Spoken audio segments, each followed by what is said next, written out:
ఇది main entrance నుంచి లోపలికి రాగానే ఇది పాండురంగ స్వామివారి ఆలయము. మనం ఇందాక చూసింది బ్యాక్ సైడ్ వాయువ్యములకి శివాలయం చూసినాం కదా, అది తిరుక్కొని ఇటు వస్తే ఈ పక్కన అంటే మనకు దక్షిణం వైపున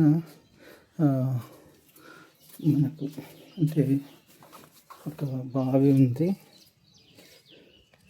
కోనేరు, అద్భుతమైన కోనేరు, చాలా బాగా నీళ్ళు ఉన్నాయి ఇందులో. చాలా చేపలు కూడా బాగున్నాయి. మంచి కోనేరు, ఫుల్గా వాటర్ ఉంది. పక్కనే చెరువు ఉంది కదా, ఆయన కూడా కొంచెం క్లియర్ వాటర్ ఉంది. వ్యవసాయం బాగాలాగా ఉంది, మంచిది.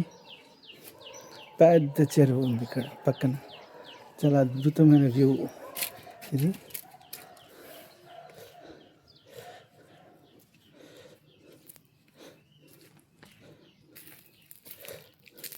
ఇక్కడ అన్ని రకరకాల దేవుళ్ళ గుళ్ళు ఉన్నాయి. ఇక్కడ చూద్దాం ఒకటొకటి. మనం ఇక్కడ కూడా ఒక గుడి ఉంది.